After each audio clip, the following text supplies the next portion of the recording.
மேம்பாட்டிலே பொருளாதாரத்தை பெற்றெடுப்பதிலே நம் குடும்பத்திற்கு இருக்கின்ற அத்தனை அவநிலைகளை ஒழித்து கட்டுவது, கல்வியிலே மாணவர்கள் தொடர்ச்சியாக படித்து இடைவிடாமல் உயர்கல்வி பெற்று கல்வி பெற்று அரசு வேலை பெறுவது எப்படி என்ற வழிகாட்டுதலை கொடுப்பது, குறிப்பாக அந்த மக்கள் பொருளாதாரத்தில் எப்படி வளர்ச்சி பெறுவது, ஒரு பேங்க் போனால் கூட ஒரு லோன் கேட்டால் ஷூரிட்டி இருக்கா அப்படின்னு வெளிப்படுத்தலாம்.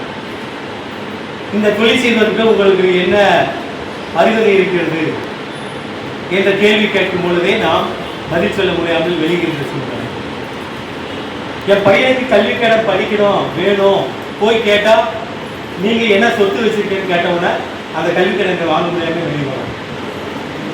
சமூகத்திலே கார்பரேஷன் சொல்லக்கூடிய நகராட்சியிலே ஒவ்வொரு வீதியாக போய் பார்த்தாக்கா அடிப்படை வசதிகளாக இருக்கின்ற சாக்கடை, குடிநீர், தெருவிளக்கு, அந்த ஹெல்த் சென்டர், நூலகம், இதெல்லாம் ஒவ்வொரு ஊர்லேயும் சின்ன சின்ன வார்டுலேயே இருக்கணும். அதுக்காக நிதி பல ஆயிரம் கோடிகள் மத்திய அரசு ஒதுக்குது, மாநில அரசு ஒதுக்குது. இதெல்லாம் போய் சேர்ந்திருக்கா? இதெல்லாம் பகுதியில் இருக்கின்ற அரசியல் கட்சி பிரமுகர்கள் அவங்க போக்கோடு போய் கொண்டிருப்பார்கள். ஆனால் நாம் கேள்வி கேட்க முடிவதில்லை. காரணம், அந்த அரசியல் அச்சுறுத்தல்.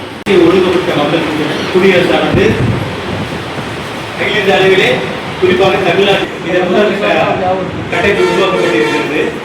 முதல்ல இங்க வந்து மேல உட்காந்து இந்த சமுதாயத்துக்காக பேசுறாங்களே, அவர் பெரிய மனுஷன், அவர் படிச்சிருக்கலாம், நல்ல பொசிஷன்ல இருக்கலாம். சாமானிய மக்களுக்கு உதவி செய்ய ஏன் வரணும்? நீ வந்து அவர் ஐயா பத்தி திருமணம் சொன்னாங்க. ஐயா வந்து ஒரு பாக்கணியை